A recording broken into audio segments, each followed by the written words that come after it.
Hello and welcome to part 8 of my Best of App Lab series.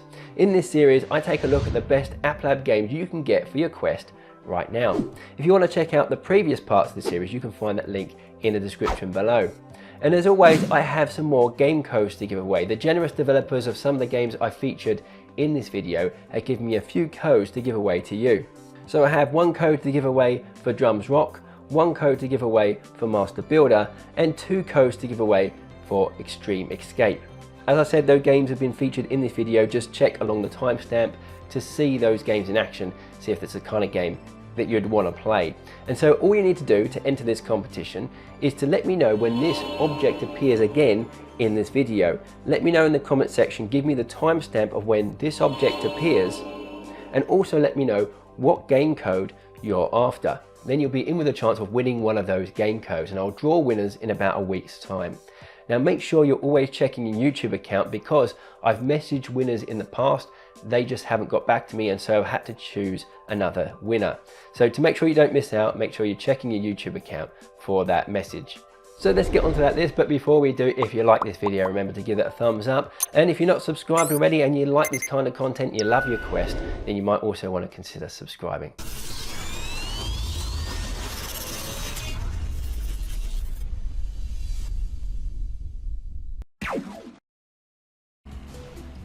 First on the list is Jet Bounce. This is a platformer where you have to bounce your way through a series of platforming stages. It is a game for those platformer purists who love the type of gameplay that's strictly platforming and where you can control every movement.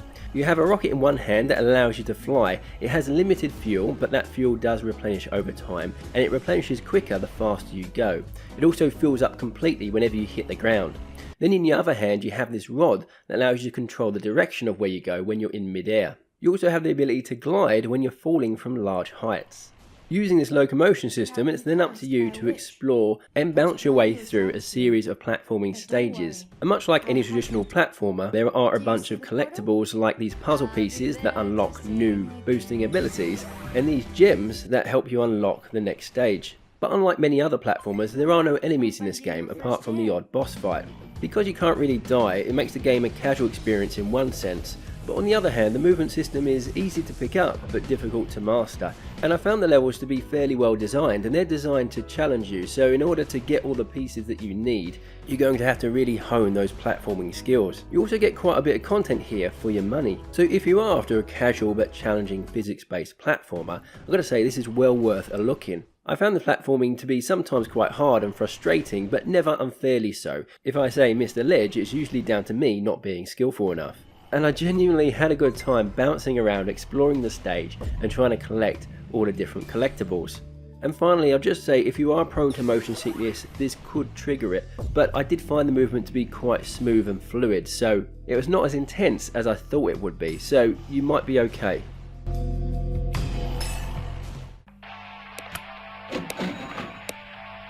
This is clearly a rhythm game, and what you need to do is destroy these demons by hitting the drums and the snares at just the right times. These demons have different colours associated with them, and they match the different drums and snares on the drum kit, so you hit the colour associated with that demon to destroy it. There are different types of demons that ramp up the challenge, such as these that require multiple hits, or these demons that come in pairs. That means you have to hit 2 parts of the drum at once. And on top of that, there's some moves you can pull off that make it more challenging but also increase your score, such as bouncing your drumstick off the drum, which will supercharge your next hit. The game features a campaign mode, as well as a store where you can purchase different types of hands, drums and drumsticks. And there's also a challenge mode where you can challenge yourself or other people to get the highest score on different stages. And there are easy, medium and hard difficulty settings for each of the songs, so there's plenty to do here, plenty to unlock. As for the gameplay itself, it's very well done in my opinion. The game is polished, and while the game doesn't include rock songs that are really that well known, I still found the songs to be pretty good, and hitting the drums matched the beat of the songs quite well, so when you got into a rhythm it actually felt really good playing the drum set. So this is a great game for anyone who loves their rhythm games and their rock music. And if it looks too easy, then that's because so far you've only seen footage of me playing on easy difficulty, because that's about my skill level. To give you an example of what hard looks like, here's some footage of me playing on hard difficulty and failing pretty hard at it too. Extreme Escape is our next game, and we are also giving away 2 game codes for this game, so if you're interested, check out the introduction to this video to find out how to be in with a chance of winning one of those codes. This is an escape room puzzle type game, and in terms of content it's quite a short experience. You could complete this one in under an hour, but I think the price does reflect that. You get to play a short demo where you escape from a submarine that lasts about 5 to 10 minutes. Then there's a main game where you try to escape from a damaged hot air balloon, which would take you anywhere between 15 to 45 minutes to complete. It will certainly take you no longer than 45 minutes because that's how long you have to repair the hot air balloon and escape the situation you're in. And of course you might have to replay it if you don't do it in time, but I think that's unlikely because the puzzles were fairly straightforward. But I still really enjoyed this game despite that. And not only because it has really nice visuals for the quest, but it reminded me of the I Expect You to Die series, which is one of my favourite puzzle games on the quest. And that's because just like I Expect You to Die, it makes really good use of VR. So for example, the puzzles require good situational awareness, so you really have to be aware of your full 360 environment. And many of the puzzles are quite hands-on and make really good use of those motion controllers. Now I'm not showing much here because I really don't want to give the puzzles away. I want that to be something you experience for yourself. But it was a great experience, I enjoyed it, and it left me wanting more. And I'll leave you with this breathtaking view from outside the hot air balloon.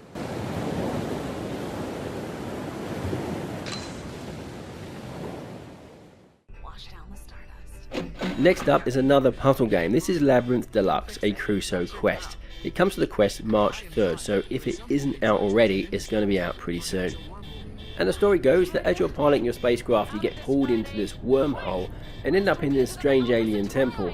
It's not just you, but your AI friend Friday also joins you in your quest to complete 16 unique puzzle rooms in order to unlock the secret of this temple. So completing the puzzles is not just about progressing through the game, but also about uncovering the story and the mysteries surrounding this temple.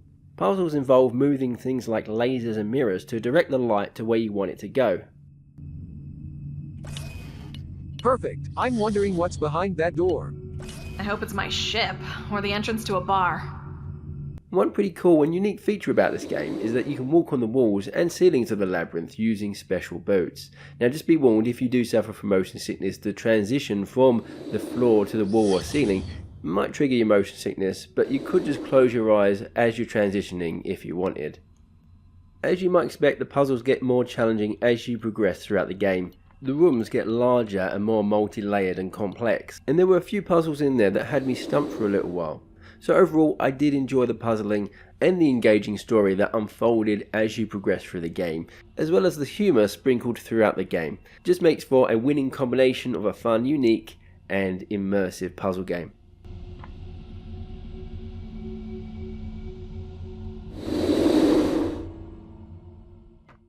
Master Builder is our next game, and remember the devs have generously given me one code to give away to you, so if you want to be in with a chance of winning, just check the intro to this video to find out how. Master Builder is a sandbox game at heart. Your goal is to find all of the hidden artifacts across the stage. Now how you do that might require a bit of creativity and building skills as you gather resources to build structures to get to places that you otherwise couldn't reach. Collecting resources and building works by smashing something apart, taking up its pieces, then you can use those pieces to build things, or you can combine them together to create new building material and build things out of those. Other features include an avatar creator, an inventory, and a save game system. The game is still in development, and the developers say they've got lots of cool stuff coming like procedurally generated islands, terraforming, multiplayer, new tools, and a survival mode. But even at this early stage, I really enjoyed the game. It has a really good exploration element as you explore the island, trying to find those different artifacts and figure out how to build things in order to reach them and collect all of them to become the master builder. And when you do collect artifacts, it'll often help you in your quest in collecting them all. For example, this wand here destroys things from a distance and allows me to do it a lot quicker, which means I can gather resources and build things a lot quicker than when using the hammer. Now at the moment there's no real in-game tutorial, so you are left to figure it out by yourself to some extent. But sometimes that can be part of the fun. It all depends on what kind of player you are. And now because I'm not the best when it comes to these sandbox type games, I'm going to cheat a little bit and show you a bit of the trailer footage to show you some of the structures you can build with the things you collect.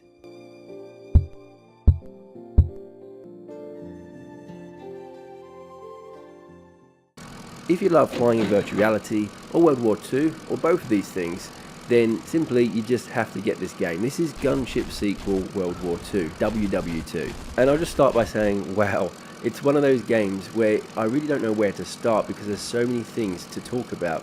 So being a World War II game, you get to play different countries from both Axis and Allies. There are a total of 5 different nations to choose from. And there is a training mode, as well as a campaign mode, where you can engage in a quick single player dogfight. And there are also various multiplayer modes like Historic mode, where you get to recreate famous battles from World War II. There is Realistic mode, which is pretty much the same thing as Historic mode, I believe, but it's just more realistic in terms of the flight simulation. And then there is Arcade mode, where you can just quickly jump into a battle. So flying is as you might expect. You have your throttle, you have your flight stick, and you also get control over the flaps, the landing gear, and can even eject yourself from the aircraft. And the planes feel great to fly, they all control really well. And what really blows me away with this game, there are over 50 flyable aircrafts that include things like fighters and bombers, and each aircraft have its own beautifully detailed interiors that just look and feel great. Each plane has its different armor, weapon and speed stats, and you can upgrade them as well. But as you probably guessed, in order to upgrade them and unlock new vehicles, you need to use experience points, which you earn by playing the game. But wait, there's more, because you can also control over 20 different tanks and anti-tank vehicles, including things like AA guns. I didn't find the tanks and AA guns to be as detailed or as fun to control as the airplanes, but I think I can forgive that given the sheer scale of selection you have here, and plus the fact that it is mainly a flying game. So for me, the ground units are just an added bonus. Now, one word of warning: if you do suffer from motion sickness in virtual reality, flying games do tend to trigger it. But one of the great things about this game is that you can change your view. So if you change your view from cockpit to controlling the plane from the outside, it does help to reduce any motion sickness. Yeah, so overall, an awesome World War II plane simulator. The flying and the combat feel great, and with the huge variety of vehicles to unlock, as well as the 9 different battle maps and game modes, including multiplayer, this one is going to keep you occupied for quite a while.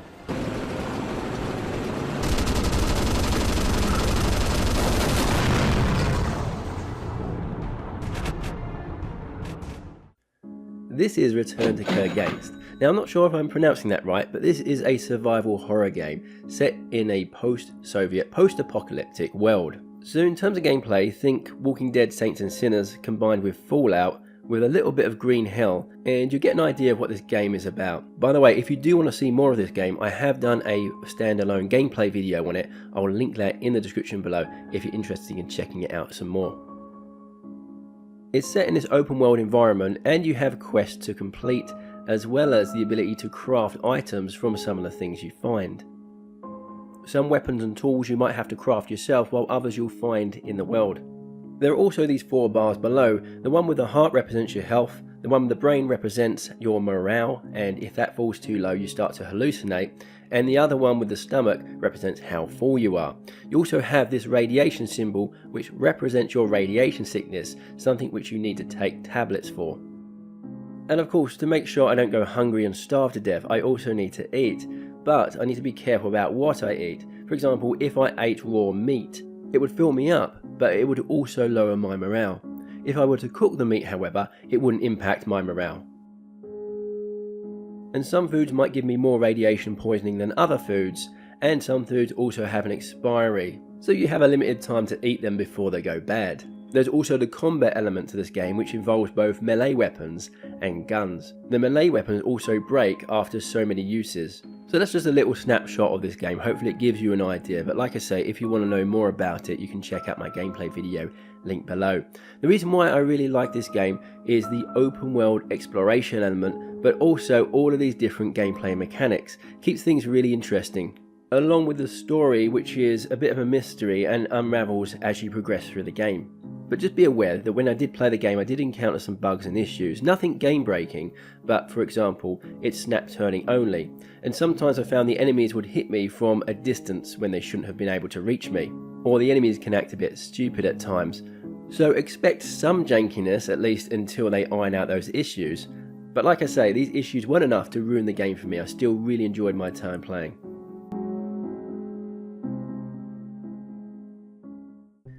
And we'll finish off the video with a couple of freebies. This first one is Darts Battle VR. You would get to complete online against real players in multiplayer darts battles. You can play in tournaments and compete for the top spot in the leaderboard, or invite and challenge your friends to a competitive dart battle. And there's also a basic training mode where you can hone your skills before you go head to head with someone. You'll also find a variety of different darts with different stats. Other than that, all I can say is that it's quite a fun darts game. Throwing the darts feels good, the physics work well, and I don't think I've come across any bugs during my playtime. The only thing is, as with many of these multiplayer games, you might struggle sometimes to find a player to play against when you're matchmaking online. Other than that, a great game if you're after a quick competitive dart session.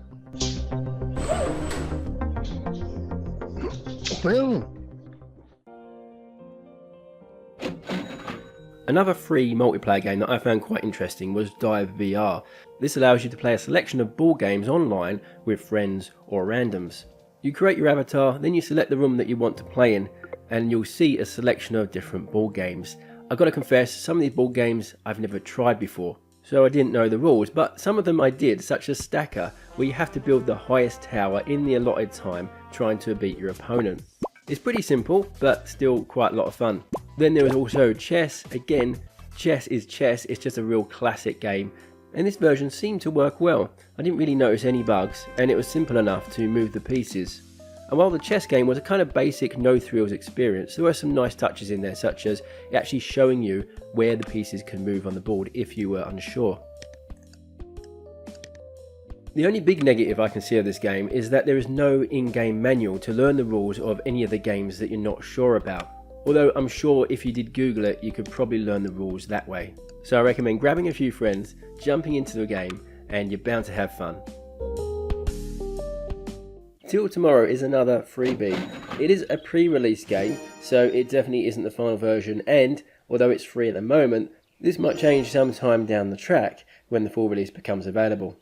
So if you've ever seen the Tom Hanks classic movie Castaway, then this is a similar kind of concept, except I don't think you can craft a friend called Wilson, although it'd be cool if you could. So you've been thrown onto a remote island by a fierce storm, you must survive and eventually escape from it. You do this by gathering resources, crafting essential items, fishing, farming, building shelters, exploring your environment and avoiding dangerous creatures. It's a really cool game that requires you to strategize. You have to really use your time effectively if you want to survive. For example, you want to be planting things as soon as you can and building a campfire so you get some food as soon as possible. You also probably want to be building a shelter before night falls.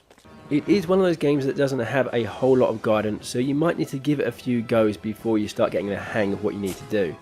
And I did find that sometimes things didn't work as I would have expected them to work. For example, I crafted this hammer, expected to be able to bash open this crate, but it didn't work like that. Still, it has a great crafting system. It is a challenge trying to survive, which makes it quite addictive. And even at this pre-release stage, you can play this one for hours. I think there's quite a bit of content in here to keep you occupied for a while. And I think this one has heaps of potential, so I'll be keeping an eye on it with further developments.